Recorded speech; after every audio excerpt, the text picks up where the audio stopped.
Power. ये वो चीज है जिसके लिए इंसान हजारों सालों से लड़ता आया है। लेकिन असली सवाल ये है कि पावर को सिर्फ हासिल करना ही काफी है या उसे सस्टेन करने की भी कोई स्ट्रैटेजी चाहिए।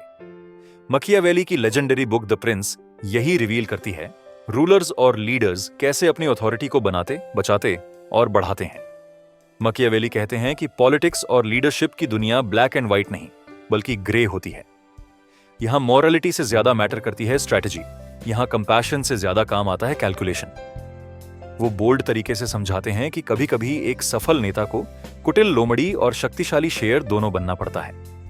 आज भले ही किंगडम्स और थ्रोन्स रेयर हों, लेकिन कॉर्पोरेट बोर्डरूम्स, ग्लोबल पॉलिटिक्स और इवन पर्सनल एम्बिशंस में द प्रिंस के प्रिंसिपल्स अब भी उतने ही रेलेवेंट हैं।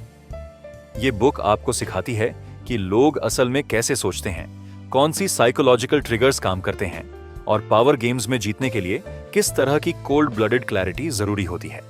नमस्कार दोस्तों, स्वागत है आपका हमारे channel small changes big differences पर, जहां हम छोटे छोटे बदलावों की बातें करते हैं जो आपकी जिंदगी को बड़ा बना सकते हैं। आज की वीडियो में हम बात करेंगे द प्रिंस बुक के बारे में। यह किताब लीडरशिप, स्ट्रैटेजी और पावर के ऐसे इंसाइट्स देती है जो सिर्फ रूलर्स ही नहीं बल्कि हमारी प्रोफेशनल और पर्सनल लाइफ में भी काम आते हैं। तो चलिए आज हम इस किताब से 6 गहरी लेसन समझेंगे और हर लेसन के साथ एक रियल कहानी जो आपको अंदर तक झकझोर देगी। लेसन 1, पावर ऑन पर्सपेक्शन माचिएली का सबसे पहला और शायद सबसे प्रैक्टिकल प्रिंसिपल है। पावर और पर्सपेक्शन कभी अलग नहीं होते। लोग हमेशा आपके असली कैरेक्टर को नहीं देखते बल्कि वो देखते हैं जो आप उन्हें दिखाते हो। लीडर चाहे कितना ही ऑनेस्ट, इंटेलिजेंट या केपेबल क्यों ना हो, अगर वो बाहरी रूप से कॉन्फिडेंट और पावरफुल नहीं दिखता तो लोग उसे वीक मान लेंगे और उसका फायदा उठाएंगे। मकियावेली कहते हैं कि पॉलिटिक्स और लीडरशिप में अपीयरेंस अक्सर रियलिटी से ज्यादा इंपॉर्टेंट होती है। एग्जाम्पल के तौर पर, अगर कोई लीडर बहुत काइंड और सॉफ्ट दिखता है तो लोग उसे टेक फॉर ग्रांटेड कर सकते हैं। वहीं अगर कोई लीडर थोड़ा स्ट्रिक्ट, डिसाइसिव और बोल्ड दिखे तो लोग नेचुरली उसकी बात मानने लगते हैं। इसका मतलब ये नहीं कि लीडर को फेक होना चाहिए। असली खेल है अपने स्ट्रेंथ्स को हाईलाइट करना और अपनी वीकनेसेस को हाइड करना। मकियावेली का मानना है कि पावर सिर्फ कंट्रोल रखने से नहीं बल्कि लोगों के दिमाग में इल्यूजन क्रिएट करने से भी आती है। अगर लोग आपको एक विजनरी, बोल्ड और कॉन्फिडेंट फिगर मानते हैं तो वो आपकी हर गलती ओवरलुक कर देंगे। लीडरशिप सिर्फ काम करने का नाम नहीं है, ये आर्ट है, art of controlling human perception. और यही परसेप्शन डिसाइड करता है कि आप रिस्पेक्टेड हो या रिजेक्टेड। इस प्रिंसिपल को समझने के लिए जूलियस सीजर की कहानी सबसे पावरफुल एग्जाम्पल है। सीजर सिर्फ एक जनरल या पॉलिटिशियन नहीं थे बल्कि परसेप्शन के मास्टर भी थे। जब उन्होंने रोम में पावर हासिल करनी शुरू की तो उनके पास हर बार एब्सोल्यूट रिसोर्सेज नहीं थे। सीनेट में उनके खिलाफ कई बड़े और पुराने पॉलिटिकल हाउसेस थे। पॉम्पे और क्रैसस जैसे जायंट्स उनकी राह में खड़े थे। अगर सीजर खुद को सिर्फ एक साधारण सेनेटर या जनरल की तरह प्रेजेंट करते तो शायद वो भी बाकी नेताओं की भीड़ में खो जाते। लेकिन उन्होंने खुद को एक लार्जर देन लाइफ फिगर के रूप में क्राफ्ट किया। उनका पब्लिक इमेज केयरफुली डिजाइन था। व्हाइट रोब, लॉरल क्राउन और एक्स्ट्राऑर्डिनरी कैरिज्मा के साथ वो रोम के लोगों के सामने आते। उनका मार्च और उनका पब्लिक अपीयरेंस ऑर्डिनरी नहीं होते थे बल्कि कैलकुलेटेड परफॉर्मेंसेस होते थे। जब भी सीजर पब्लिक में बोलते, वो स्पीचेस सिर्फ पॉलिटिक्स नहीं होती बल्कि इमोशनल थिएटर होती। रोमन सिटीजन्स को लगता था कि सीजर सिर्फ कानून नहीं बना रहे बल्कि रोम के डेस्टिनी को शेप कर रहे हैं। उनके कैंपेन्स और स्पीचेस ने उन्हें एक मैन ऑफ द पीपल की तरह एस्टैब्लिश किया। रियलिटी ये थी कि कई बार सीजर की सैन्य अभियानों उतनी फ्लॉलेस नहीं थी जितना उनका लेजेंड बताता है। उनके राइवल्स स्ट्रॉन्गर आर्मीज और रिसोर्सेज लेकर खड़े थे, लेकिन सीजर ने परसेप्शन को इतना पावरफुल बना दिया कि लोग बिलीव करने लगे, अगर सीजर हमारे साथ है तो जीत निश्चित है। मीडिया और कल्चर, उस समय के पोएट्स और राइटर्स भी उनके क्राफ्टेड इमेज को आगे बढ़ाने लगे। वो सिर्फ जनरल नहीं बल्कि ऑलमोस्ट डिवाइन फिगर के रूप में देखे जाने लगे। यही केयरफुली कल्टीवेटेड परसेप्शन था जिसने उन्हें सिर्फ सोल्जर से रोम का डिक्टेटर फॉर लाइफ बना दिया। मकियावेली कहते हैं कि लीडर को हमेशा वही दिखाना चाहिए जो लोग देखना चाहते हैं। सीजर ने यही किया, खुद को विजनरी, सेवर और रोम का डिस्टेंट रूलर बनाकर प्रेजेंट किया। और यही कारण था कि उनका नाम आज भी हिस्ट्री में इमॉर्टल है। तो दोस्तों, ये क्लियर है कि रियल स्ट्रेंथ और टैलेंट मैटर करते हैं, लेकिन अगर आप उन्हें सही तरह से दिखा नहीं पाए तो लोग रिकॉग्नाइज नहीं करेंगे। पावर और परसेप्शन का सही बैलेंस ही आपको एक सक्सेसफुल लीडर बनाता है। जूलियस सीजर इसका सबसे बड़ा उदाहरण है। Lesson 2, fear versus love. Machiavelli की सबसे ज्यादा चर्चित और कंट्रोवर्शियल टीचिंग यही है। Is it better to be loved और फियर्ड? यानी क्या लीडर के लिए लोगों का प्यार जरूरी है या डर? मकियावेली का आंसर था, आइडियली दोनों अच्छे हैं, लेकिन अगर चूज करना पड़े तो फियर ज्यादा रिलायबल है। रीजन सिंपल है, प्यार इंसान के इमोशंस पर डिपेंड करता है और इमोशंस बहुत चेंजेबल होते हैं।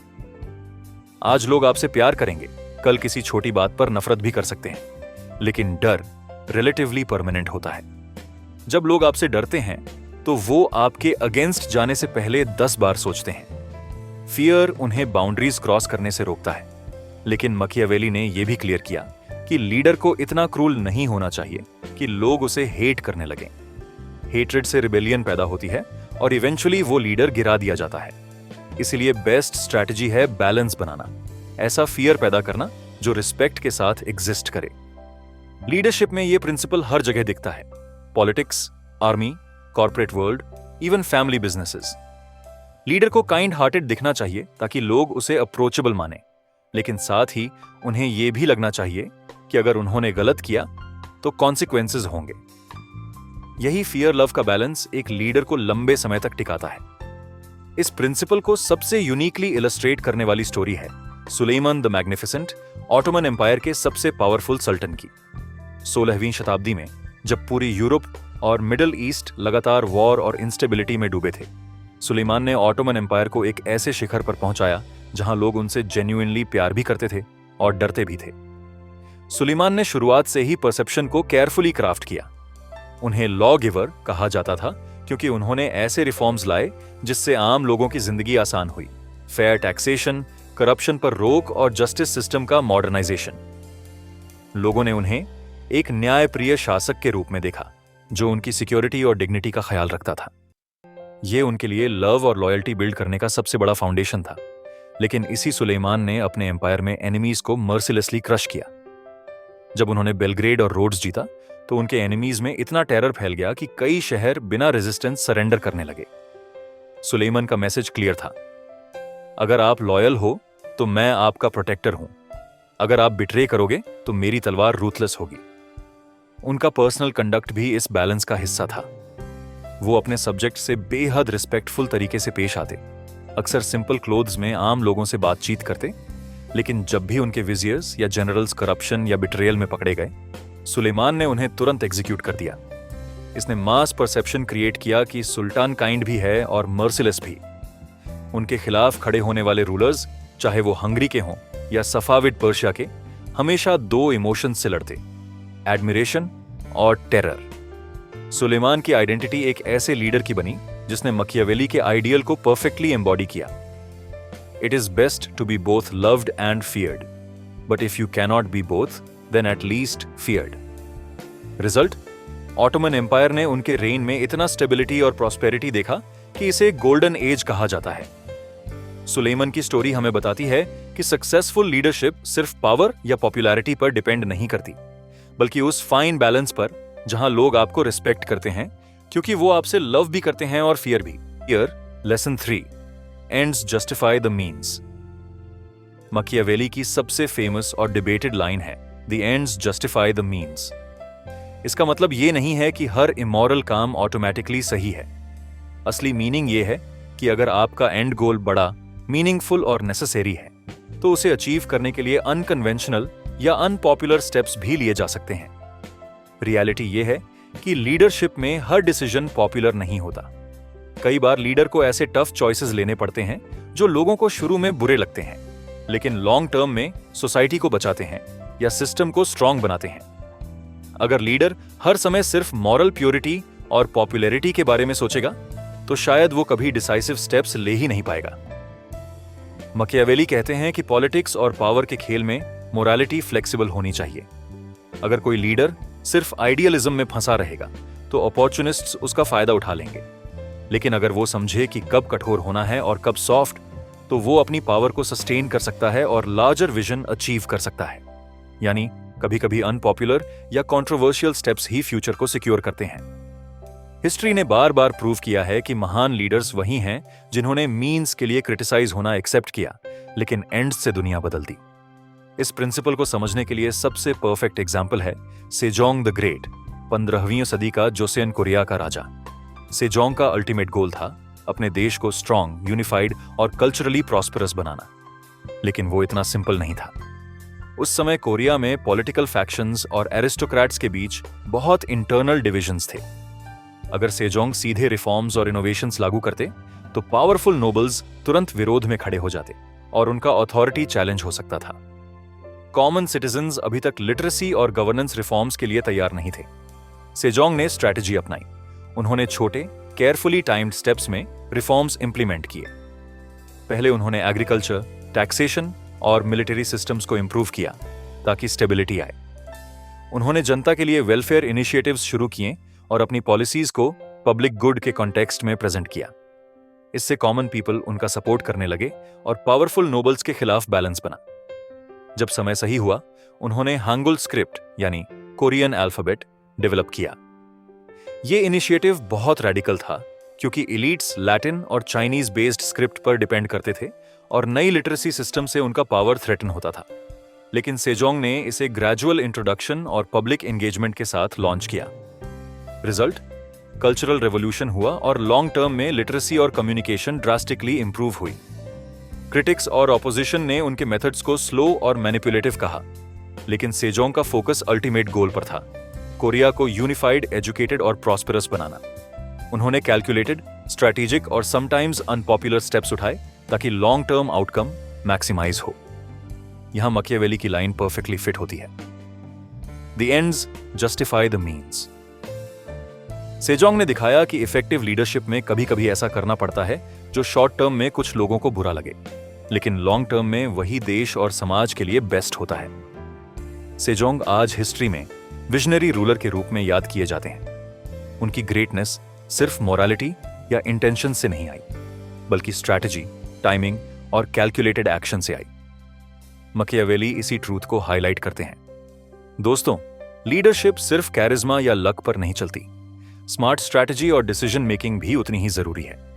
द प्रिंस बुक पढ़कर आप समझ सकते हैं कि कैसे पावर डायनामिक्स, अलायंसेस और कैलकुलेटेड मूव्स आपकी सक्सेस और इन्फ्लुएंस को बढ़ा सकते हैं। 15 से 20 मिनट की वीडियो सिर्फ ओवरव्यू दे सकती है। डिस्क्रिप्शन में दिए लिंक से किताब अब भी खरीदिए ताकि आप लीडरशिप और स्ट्रैटेजी के रूल्स सीख सकें। अब बढ़ते हैं अगले लेसन की ओर। Lesson 4, adaptability is power. Machiavelli का मानना था कि किसी भी लीडर की सबसे बड़ी ताकत सिर्फ इंटेलिजेंस या करेज नहीं है, बल्कि अडेप्टेबिलिटी है। दुनिया कभी एक जैसी नहीं रहती। पॉलिटिकल सिस्टम्स बदलते हैं, सोसाइटीज इवॉल्व करती हैं और सिचुएशंस अनप्रेडिक्टेबल होती हैं। अगर कोई लीडर रिजिड है और हर चीज को पुराने तरीकों से हैंडल करना चाहता है, तो वो इवेंचुअली फेल हो जाता है। मकियावेली कहते हैं कि फॉर्च्यून यानी किस्मत आदि इंसान के कंट्रोल में होती है, बाकी आधी एनवायरनमेंट और सर्कमस्टेंसेस डिसाइड करते हैं। अब जो लीडर समय के साथ एडजस्ट करता है, वही फॉर्च्यून का फायदा उठा पाता है। वो लीडर जो एक ही स्ट्रैटेजी बार बार रिपीट करता है, इवेंचुअली इररिलेवेंस में चला जाता है। अडेप्टेबिलिटी का मतलब है कभी बोल्ड होना, कभी कॉशियस, कभी स्ट्रिक्ट होना, कभी सॉफ्ट। सिचुएशन को देखकर टैक्टिक्स चेंज करना ही सर्वाइवल का असली रूल है। मकियावेली मानते थे कि जो लीडर एनवायरनमेंट के अनुसार खुद को बदल लेता है, वो पावर को लंबे समय तक मेंटेन कर सकता है। यानी अल्टीमेट पावर सिर्फ हार्ड पावर नहीं है, बल्कि फ्लेक्सिबिलिटी है। एक अडेप्टेबल लीडर हर स्टॉर्म से निकल सकता है और हर नए अपॉर्चुनिटी को कैपिटलाइज कर सकता है। इस प्रिंसिपल को समझने के लिए सबसे पावरफुल एग्जाम्पल है नेपोलियन बोनापार्ट का। नेपोलियन को लोग हिस्ट्री का सबसे ब्रिलियंट मिलिटरी कमांडर मानते हैं। उनकी सबसे बड़ी ताकत सिर्फ करेज या अग्रेशन नहीं थी, बल्कि उनकी अडेप्टेबिलिटी थी। 1796 में जब उन्होंने पहली बार इटालियन कैंपेन लीड किया, उनकी आर्मी कमजोर और रिसोर्सेज की कमी से जूझ रही थी। लेकिन नेपोलियन ने रिजिड यूरोपियन टैक्टिक्स फॉलो करने के बजाय बिल्कुल नया स्ट्रैटेजी अपनाया। उन्होंने अपनी छोटी आर्मी को लाइटनिंग स्पीड पर मूव कराया, बड़े आर्मीज को छोटे छोटे हिस्सों में डिवाइड करके हर जगह जीत हासिल की। ये अडेप्टेबिलिटी थी। जहां बाकी जनरल्स पुरानी किताबों वाले मेथड्स में फंसे थे, नेपोलियन ने गेम बदल दिया। इजिप्ट कैंपेन में भी जब हालात उनके खिलाफ गए, ब्रिटिश नेवी ने उनका रास्ता काट दिया, तो उन्होंने वहीं से साइंटिफिक मिशन लॉन्च किया और खुद को सिर्फ एक जनरल नहीं बल्कि एक विजनरी लीडर की तरह प्रोजेक्ट किया। उन्होंने अपने फेलियर्स को भी एक नए नैरेटिव में बदल दिया। सबसे बड़ा एग्जाम्पल 1805 के उल्म कैंपेन और ऑस्टरलिट्ज की बैटल है। नेपोलियन ने अपनी आर्मी को फ्लेक्सिबल ब्लॉक्स में डिवाइड किया और ऐसे मैन्यूवर किए जो उस टाइम के रिजिड यूरोपियन जनरल्स इमेजिन भी नहीं कर सकते थे। उन्होंने डेंस फॉग, ज्योग्राफी और स्पीड सबको मिलाकर एनिमी को शॉक कर दिया। रिजल्ट, ऑस्ट्रिया और रूस की जॉइंट फोर्सेस को उन्होंने डिसीसिवली हरा दिया। लेकिन नेपोलियन का डाउनफॉल भी इस प्रिंसिपल को प्रूव करता है। जब वो रूस इन्वेड करने गए, उन्होंने अडेप्टेबिलिटी खो दी। रशियन विंटर और स्कोच्ड अर्थ स्ट्रैटेजी को इग्नोर किया, रिजिड होकर अपनी पुरानी टैक्टिक्स पर डिपेंड रहे। नतीजा, उनकी ग्रैंड आर्मी लगभग नष्ट हो गई। यानी नेपोलियन की लाइफ हमें दो लेसन्स देती है। जब तक वो अडेप्टेबल थे, कोई भी यूरोपियन पावर उनका मुकाबला नहीं कर पाई। लेकिन जैसे ही वो रिजिड हुए, हिस्ट्री ने उन्हें हरा दिया। मकियावेली कहते हैं, Fortune favours the flexible. Napoleon इसका जीता जागता एग्जाम्पल है। अडेप्टेबिलिटी ने उन्हें यूरोप का एम्परर बनाया और रिजिडिटी ने उनकी एम्पायर गिरा दी। Lesson 5, learn to say no without guilt. Life में सबसे बड़ा ट्रैप यह है कि हम सबको खुश करने की कोशिश करते रहते हैं। हम सोचते हैं कि अगर मैंने ना बोला तो लोग मुझे सेल्फिश समझेंगे, रिश्ते खराब हो जाएंगे या मुझे अकेला छोड़ देंगे। इस डर की वजह से हम हर बात पर हां बोलते रहते हैं। लेकिन सच ये है कि हर बार हां बोलते बोलते हम धीरे धीरे अपनी खुद की जरूरतों, गोल्स और हैप्पीनेस को दबा देते हैं। इमेजिन करो, आपके पास एग्जाम है, लेकिन दोस्त इंसिस्ट कर रहा है कि चल यार बाहर घूमने चलते हैं। आप गिल्ट से बचने के लिए हां बोल देते हो। रिजल्ट, आपकी पढ़ाई सफर करती है और बाद में गिल्ट और रिग्रेट दोनों आपके पास आते हैं। ना बोलना कोई गुनाह नहीं है, ये एक स्किल है जो आपकी डिसिप्लिन और सेल्फ रिस्पेक्ट को मजबूत करती है। जब आप किसी डिस्ट्रैक्शन या अनइम्पॉर्टेंट चीज को ना बोलते हो, तो आप इनडायरेक्टली अपने गोल्स, ड्रीम्स और फ्यूचर को हां बोल रहे होते हो। डिसिप्लिन का असली मतलब सिर्फ सुबह उठना या हार्ड वर्क करना नहीं है। असली डिसिप्लिन यह है कि आप तय कर पाओ, क्या मेरी ग्रोथ को सपोर्ट करता है और क्या मुझे पीछे खींच रहा है। और फिर करेज रखो, बिना गिल्ट के उस चीज को रिजेक्ट करने का। याद रखो, दुनिया में हर किसी को खुश करना इम्पॉसिबल है। आप चाहे जितनी कोशिश कर लो, कोई ना कोई आपसे नाराज रहेगा। लेकिन अगर आप अपनी जिंदगी अपने रूल्स और प्रायोरिटीज पर जीते हो, तो आखिर में वही लोग आपको एडमायर करेंगे जिन्होंने पहले आपकी ना सुनकर नाराजगी दिखाई थी। इस प्रिंसिपल को समझने के लिए सबसे स्ट्राइकिंग एग्जाम्पल है डायोक्लीशियन, रोम का एम्परर, जिसने 3rd सेंचुरी सीई में एम्पायर को कोलैप्स से बचाया। उस समय रोमन एम्पायर पूरी तरह टूटने की कगार पर था। हर प्रोविंस में रिबेलियंस थे, इकोनॉमी कोलैप्स हो रही थी और आर्मी अनडिसिप्लिन्ड थी। अलग अलग जनरल्स और पॉलिटिशियंस पावर ग्रैब करने की कोशिश में दर्जनों एक्सपेरिमेंट्स कर रहे थे। कोई नया कॉइनेज इंट्रोड्यूस करता, कोई रैंडम अलायंसेस बनाता, कोई एक्सपेंशन कैंपेन्स शुरू करता। एम्पायर लिटरली सैकड़ों प्रोजेक्ट्स में बंट चुका था। डायोक्लीशियन ने जब पावर ली, तो सबसे पहले एक ब्रूटल बट क्लियर ऑडिट किया। उन्होंने देखा कि एम्पायर हर दिशा में एनर्जी वेस्ट कर रहा है। उन्होंने बोल्ड डिसीजन लिया, अननेसेसरी डिस्ट्रैक्शंस खत्म करने का। एक्सपेंशन कैंपेन्स रोक दिए, वीक बॉर्डर्स छोड़ दिए और इंटरनल रिस्ट्रक्चरिंग पर फोकस किया। उन्होंने कई पावरफुल सेनेटर्स और जनरल्स को नाराज करके भी रिफॉर्म्स इंप्लीमेंट किए। इकोनॉमी को स्टेबलाइज करने के लिए उन्होंने एडिक्ट ऑन मैक्सिमम प्राइसेस निकाला, मिलिटरी को स्ट्रिक्टली रिस्ट्रक्चर किया और एम्पायर को 2 हिस्सों में डिवाइड कर दिया, ईस्ट और वेस्ट, ताकि गवर्नेंस मैनेजेबल हो सके। यह सब आसान नहीं था। एलीट्स ने उन्हें एरोगेंट, डिक्टेटोरियल और रूथलेस कहा। लेकिन डायोक्लीशियन ने कॉम्प्रोमाइज नहीं किया। उन्होंने साफ कहा, Rome can no longer afford to say yes to everything. उनकी एबिलिटी टू से नो ने एम्पायर को कोलैप्स से बचाया और अगले 100 सालों तक रोमन सिस्टम को सस्टेन किया। आयरॉनिकली, डायोक्लीशियन पहले ऐसे एम्परर बने जिन्होंने वॉलंटरली थ्रोन छोड़ा और अपने पैलेस के गार्डन्स में रिटायरमेंट ली। यह प्रूव करता है कि उनके लिए सिर्फ पावर नहीं, बल्कि क्लैरिटी और डिसिप्लिन ज्यादा इंपॉर्टेंट था। अगर डायोक्लीशियन सबको खुश करने के लिए हर डिमांड और डिस्ट्रैक्शन पर हां बोलते, तो रोमन एम्पायर शायद 3rd सेंचुरी में ही खत्म हो जाता। लेकिन उनकी ना कहने की कैपेसिटी ने एम्पायर को स्टेबिलिटी और सर्वाइवल दोनों दिए। यही मकियावेली और मॉडर्न साइकोलॉजी दोनों कहते हैं। हर बार हां बोलना आपकी शक्ति को दूसरों की प्रायोरिटीज में खर्च कर देता है, लेकिन ना बोलना आपको डायरेक्शन और कंट्रोल देता है। डायोक्लिशियन इसका सबसे पावरफुल हिस्टोरिकल प्रूफ है। Lesson 6, build systems, not just motivation.